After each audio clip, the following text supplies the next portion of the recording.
Gold, trusted gold buyers. మీరు తాకట్టు పెట్టిన బంగారాన్ని విడిపించి ఈ రోజు ఉన్న మార్కెట్ ధరకు కొనబడను.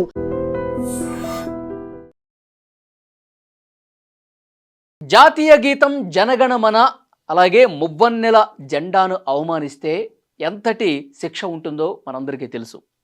త్వరలోనే మన జాతీయ గేయం వందే మాతరం విషయంలో కూడా ఇదే చట్టం రాబోతోంది.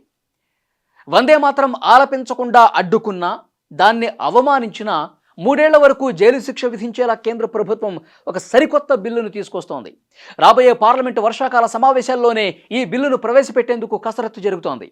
ప్రస్తుతం అమల్లో ఉన్న 1971 నాటి జాతీయ గౌరవ అవమానాల నిరోధక చట్టానికి సవరణలు చేస్తూ the prevention of insults to national honour amendment బిల్ను తీసుకురాబోతున్నారు. దీని ద్వారా జాతీయ గీతం, రాజ్యాంగం, జాతీయ జెండాతో సమానంగా వందే మాతరానికి కూడా పూర్తి చట్టపరమైనటువంటి రక్షణ లభిస్తుంది. ఇక వందే మాతరం రచించి 150 సంవత్సరాలు పూర్తవుతున్నటువంటి సందర్భంగా ప్రభుత్వం ఈ ఏడాది పొడుగునా ఉత్సవాలు నిర్వహిస్తోంది.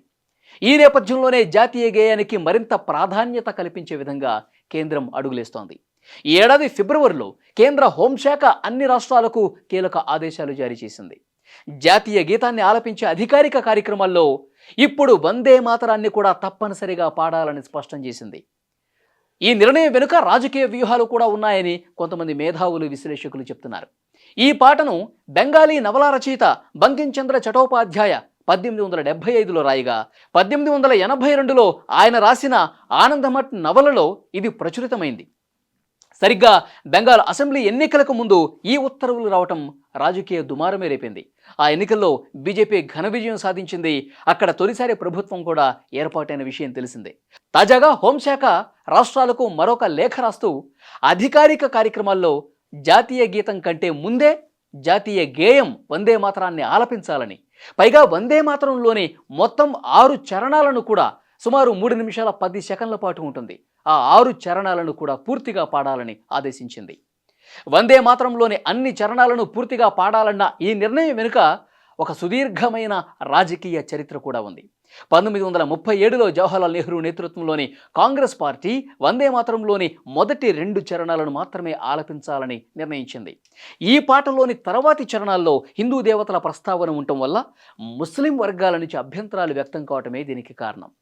ఈ చారిత్రక అంశాన్ని అస్త్రంగా చేసుకుని బీజేపీ ఇప్పుడు కాంగ్రెస్ మీద విమర్శల దాడికి కూడా దిగుతోంది. కాంగ్రెస్కు వందే మాతరం అంటే ద్వేషం అనేటువంటి ఒక భావనను కలగజేస్తోంది.